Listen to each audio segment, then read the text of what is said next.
Hadith 375. Anas bin Malik radiallahu anhu reported that the Prophet sallallahu alayhi wasallam said, there are three qualities, whoever has them will taste the sweetness of Iman.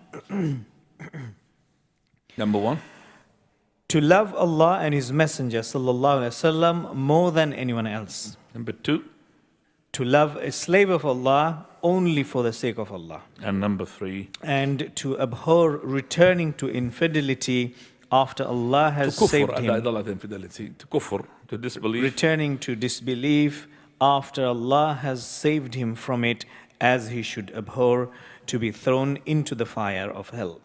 So this hadith shows us the foundation of the real love, the foundation of the real love, from which the sweetness of Iman branches. From which the sweetness of Iman branches. What are they? Number one, which is the completion of this love. That is, to make Allah and His Messenger more dearer to you than anybody else.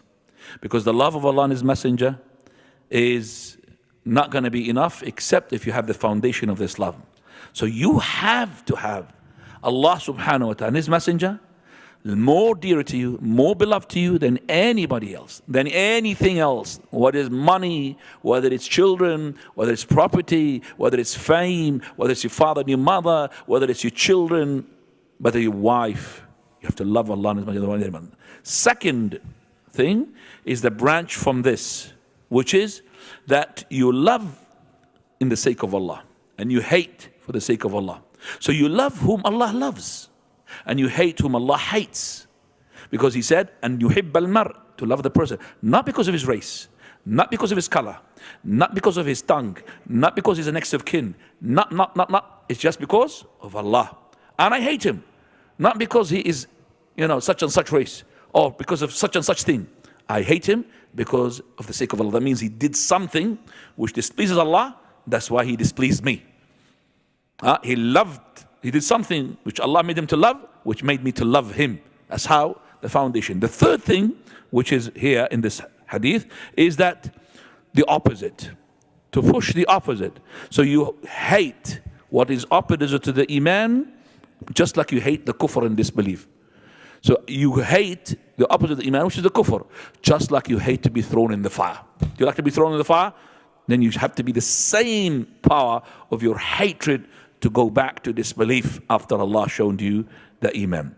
Right. Now this hadith tells us about a number of issues. Number one, that the sweetness of Iman is actually can be seen by the person enjoying obedience of Allah. So you do the salah, you're enjoying it. You're doing the siyam, you're enjoying it. That's the sweetness of Iman. Some people do the salah because it's a must upon me. I'm going to be punished if I don't do that. Okay, it's going to be accepted, but it's not the sweetness of Iman. Sweetness of Iman, when it comes to the prayer, you love it. Arihna biha ya Bilal. So Prophet says to Bilal, come on, make us relax with this prayer. That means go and do the adhan, do the iqamah, so we can restart the prayer. And these days, we don't say arihna biha, arihna minha. Let's get rid of it. Biha, make it relax with. In Arabic, minha, get it relax from. We don't want it. Arihna minha, come on, see. Arihna biha ya Bilal. So the sweetness of Iman is by making the ibadah becomes to you so sweet, and you are giving preference to it more than you give preference to all your whims and desire and your lust. Also, that the person should love in the sake of Allah and love in the sake of the Prophet of Allah. So he loves Allah and His Messenger more than he loves his father, his children, his spouse. He loves more than his wealth, than anything else, more than anybody else. One day the Prophet ﷺ said the hadith, لا يؤمن أحدكم حتى أكون أحب إليه من ولده ووالده والناس أجمعين. That this hadith by Umar al-Khattab had heard it, and he's narrating it. Nobody is going to get the complete belief until I'm more lovable to him, dearer to him than his father, his children, and all the people. Messenger of Allah, you are dearer to me than everyone except for myself. No, Umar. Not even yourself. Okay, Messenger of Allah, you are dearer to me than yourself. Subhanallah, click. So he said, Messenger of Allah, you are. He does not have any hypocrisy, Umar Khattab. And he thought loving himself is allowed to love himself than anybody else. But now when the Prophet said, no, complete Iman is to love me more than yourself. Messenger of Allah, I love you more than I love myself.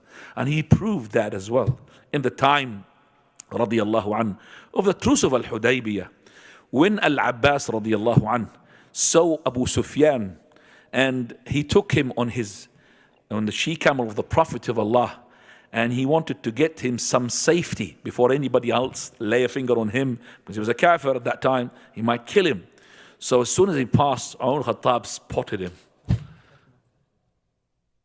No, it's the truce of Hudaybiyah. So when he saw him, they basically straight away followed him. It's called Al-Qaswa. And the Qaswa is a she-camel. It's like a person who's got like a particular known car. Everybody knows this is the car of so-and-so.